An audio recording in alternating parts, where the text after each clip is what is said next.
पाकिस्तान में हुए आतंकी हमले। भारत से भिड़ने चला पाकिस्तान को खुद तालिबान ने सिखा दिया सबक। तालिबान के आतंक से भागते फिरे पाकिस्तानी सैनिक। जी हां दोस्तों, दरअसल पाकिस्तान सरकार पाकिस्तान में तालिबानी आतंकी संगठन से बहुत परेशान है और चाहकर भी पाकिस्तान इसका कुछ नहीं कर पा रहा है। लेकिन कल ही पाकिस्तान को अपने इस मिशन में एक बड़ी कामयाबी मिली थी, लेकिन फिर भी तालिबान ने पाकिस्तान की लेनी की देनी कर दी और फिर पाकिस्तान के सैनिकों को तालिबान से अपनी जान बचाकर भागना पड़ा।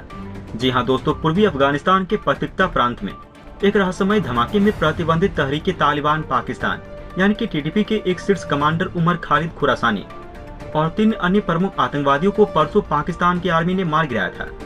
पाकिस्तानी मीडिया में आई खबर में सोमवार को ये जानकारी दी गई है और द एक्सप्रेस ट्रिब्यून अखबार की रिपोर्ट में कहा गया है कि अफगान अधिकारियों व स्थानीय सूत्रों के मुताबिक खुरासानी समेत आतंकी संगठन के वरिष्ठ कमांडरों को ले जा रहे वाहन को रविवार को रहस्यमय विस्फोट उपकरणों से निशाना बनाया गया था। खबर में कहा गया है टीटीपी का शीर्ष कमांडर उमर खालिद आतंकवादी एक बैठक के लिए प्रांत के बिरमल जिले जा रहे थे, तभी उनका वाहन बारूदी सुरंग की चपेट में आ गया। अखबार ने एक वरिष्ठ अफगान अधिकारी के हवाले से बताया है वाहन में सवार सभी लोगों की धमाके में मौत हो गई है। अखबार ने कहा इसमें शीर्ष टीटीपी कमांडर जैसे अब्दुल वली मोहम्मद, मुफ्ती हसन और हाफिज दौलत खान शामिल थे। स्थानीय सूत्रों के मुताबिक रविवार को जब टीटीपी नेताओं का वाहन बारूदी सुरंग की चपेट में आया तब वे परामर्श के लिए जा रहे थे।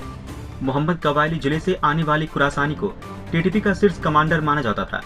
आतंकी समूह टीटीपी समूचे पाकिस्तान में शरिया कानून लागू करना चाहता है और पाकिस्तान की सरकार ने खुरासानी पर 1 करोड़ रुपए का इनाम भी रख रखा था। अब दोस्तों, पाकिस्तान के न्यूज अखबार में और हर जगह ये कहा जा रहा है कि ये धमाका अचानक से हो गया। वहाँ बारूदी सुरंगें थी, इस कारण टीटीपी का शीर्ष कमांडर उमर खालिद खुरासानी मारा गया। लेकिन दोस्तों, इसके बाद तालिबान की शक्की सुई पाकिस्तान की तरफ ही जा रही है और तहरीके तालिबान ये जानता है कि बेशक अभी अफगानिस्तान में पूरी सत्ता तालिबान के हाथ में है, लेकिन उसके बावजूद अफगानिस्तान को कंट्रोल करने की स्थिति में वो नहीं है और वो ये भी जानता है कि पाकिस्तान की पहुंच पूरे अफगानिस्तान में कई जगह है। और पाकिस्तान ने जब तहरीके तालिबान के शीर्ष कमांडर उमर खालिद खुरासानी पर जब 1 करोड़ का इनाम रख रखा था, तो क्या पाकिस्तान उसको ऐसे ही जाने देता? अब दोस्तों, इसके बाद पाकिस्तान को लेकर तहरीके तालिबान ये कह रहा है कि ये काम पाकिस्तान की आर्मी का ही है, जिसमें पूरी प्लानिंग करके तहरीके तालिबान के शीर्ष कमांडर उमर खालिद खुरासानी को मार गिराया गया। और दोस्तों, इसके बाद अब पाकिस्तान का वो हाल करेंगे जिसकी पाकिस्तान ने कभी उम्मीदों में भी नहीं सोची होगी। अब दोस्तों, पहली प्लान की घोषणा कर दी है और तहरीके तालिबान ने पाकिस्तान के द्वारा अपनी कमांडर की हत्या के बाद पाकिस्तान के खिलाफ जंग का ऐलान कर दिया है। इस आतंकी संगठन ने पाकिस्तानी सेना के खिलाफ फिर से हमले शुरू करने का ऐलान किया है। दोस्तों, तहरीके तालिबान पाकिस्तान ने अपने कमांडर की हत्या के बाद पाकिस्तान के खिलाफ ऐलान जंग कर दिया है और टीटीपी ने एक बयान जारी कर हाल ही में मारे गए अपने कमांडर उमर खालिद खुरासानी की जमकर तारीफ भी की है। अफगानिस्तान और पाकिस्तान में सक्रिय टीटीपी ने ये बताया है शांति वार्ता के दौरान पाकिस्तान के हमले में 4 लोग मारे गए हैं। इस आतंकी संगठन ने पाकिस्तानी सेना के खिलाफ फिर से हमले शुरू करने का ऐलान किया है। और दोस्तों, बस चेतावनी की देरी थी कि बीते मंगलवार को वजीरिस्तान में हुए आतंकवादी हमले में पाकिस्तानी सेना के 4 जवान मारे गए हैं।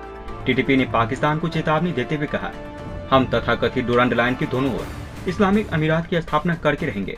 आतंकी समूह के एक बयान के मुताबिक खुरासानी ने डुरांड लाइन के आसपास अपना कथित आंदोलन तेज कर दिया था, जिसे 7 अगस्त की शाम को निशाना बनाया गया। तालिबान पाकिस्तान ने हालांकि अपने बयान में कहा, अपने एक बड़े नेता को खोने के बाद भी उनकी गतिविधियां जारी रहेगी। आतंकी समूह ने अपने बयान में कहा, जिस तरह उसने सीमा की उस तरफ अफगानिस्तान में अपने दुश्मनों को हराया है, उसी तरह वे सीमा की दूसरी तरफ यानी कि पाकिस्तान को भी हराएंगे। अब आइए जानते हैं कौन था खालिद खुरासानी। दोस्तों, खास बात यह है खालिद खुरासानी ने तहरीके तालिबान पाकिस्तान की स्थापना की थी और उनके मारे जाने के बाद माना जा रहा है कि देश में टीटीपी का नामो निशान खत्म हो जाएगा। अब दोस्तों, पाकिस्तान के पॉइंट ऑफ व्यू से देखें तो पाकिस्तान के लिए इससे बड़ी खबर नहीं है। 45 वर्षीय खुरासानी पाकिस्तान के खैबर पख्तूनख्वा का रहने वाला था, जिसने अपनी पढ़ाई पूरी करने के बाद तहरीके तालिबान अफगानिस्तान में शामिल हो गया था। पाकिस्तान ट्रिब्यून के मुताबिक 1996 में अफगानिस्तान पर तालिबानी कब्जे के बाद जब अमेरिका ने तालिबान को सत्ता से मार भगाया, तब खालिद खुरासानी 2002 में पाकिस्तान लौट गया और अपने कुछ तालिबानी साथियों के साथ मिलकर टीटीपी यानी तहरीके तालिबान पाकिस्तान की स्थापना की और सरकार के खिलाफ जंग लड़ने का ऐलान किया। हालांकि दोस्तों, बाद में आपसी विवादों के बाद उमर खालिद खुरासान ने टीटीपी छोड़ दिया। उन्हें राजनीतिक नेतृत्व को निशाना बनाने खैबर प्रांत के राजनेताओं और तत्कालीन फाटा फेडरली एडमिनिस्ट्रेटेड ट्राइबल एरिया में अन्य जगहों पर जबरन वसूली करने में सबसे घातक माना जाता था वो टीटीपी के उन परिचालन नेताओं में से था जिन्होंने सरकारी संस्थान और पूरे पाकिस्तान के खिलाफ युद्ध छेड़ा है। दरअसल पाकिस्तान सरकार और टीटीपी में शांति समझौते पर बातचीत चल रही है। माना जा रहा था कि कमांडर की मौत के बाद बातचीत प्रभावित हो सकती है, लेकिन आतंकी समूह के नेताओं ने कहा इससे शांति समझौता प्रभावित नहीं होगा। लेकिन दोस्तों, पाकिस्तान का असली सच तो ये है कि आतंकी फैक्ट्री खोलने वाले पाकिस्तान के यहाँ से इतने सारे आतंकी रूप में बम निकलने की उनको ये भी पता नहीं चला कि कौन उसके देश में ही बम धमाके कर रहा है। दोस्तों, पाकिस्तान ने अपने यहाँ आतंकियों के लिए स्वर्ग बनाया और उनका उपयोग भारत में आतंकी घटनाओं को अंजाम देने के लिए किया गया।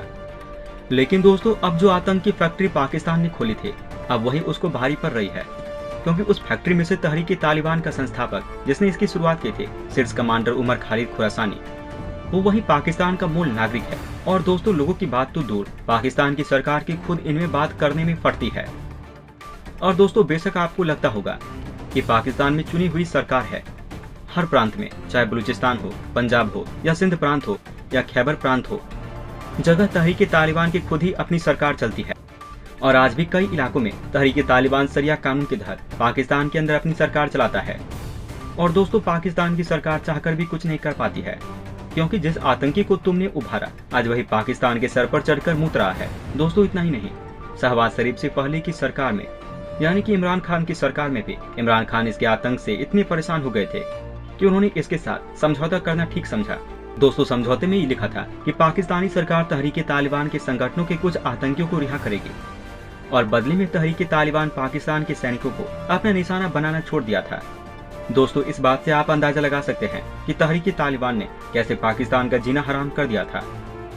अब दोस्तों, एक तरफ अफगानिस्तान तालिबान, जिसकी पाकिस्तान से दुरंद सीमा रेखा को लेकर भिड़ी रहती है और आए दिन तालिबानी लड़ाकू हथियार, हथौड़ा और ट्रक लेकर सीमा पर आ जाते हैं और बॉर्डर को तोड़ने लगते हैं, तो वहीं दूसरी ओर पाकिस्तानी तालिबान शरिया कानून लागू करने के चक्कर में पाकिस्तानी सरकार और पाकिस्तानी सैनिकों को अपना निशाना बनाता रहता है। ऐसे में दोस्तों, भारत के नजरिए से देखें तो पाकिस्तान को तंग करने के लिए भारत को कुछ ज्यादा करने की आवश्यकता नहीं है, क्योंकि अफगानिस्तान का तालिबान, तहरीक-ए-तालिबान और बलूचिस्तान लिबरेशन आर्मी, इन तीनों ने ही पाकिस्तान की सरकार को जगड़ के धर रखा है। हालांकि दोस्तों, इस मुद्दे पर आपकी क्या राय है? आप अपनी राय हमें नीचे कमेंट बॉक्स में लिखकर बता सकते हैं। जय हिंद, जय भारत। सुनो, चैनल को सब्सक्राइब करो, उसके बाद घंटी बजा देना ताकि अगली वीडियो आपसे मिस ना हो पाए। Thank you.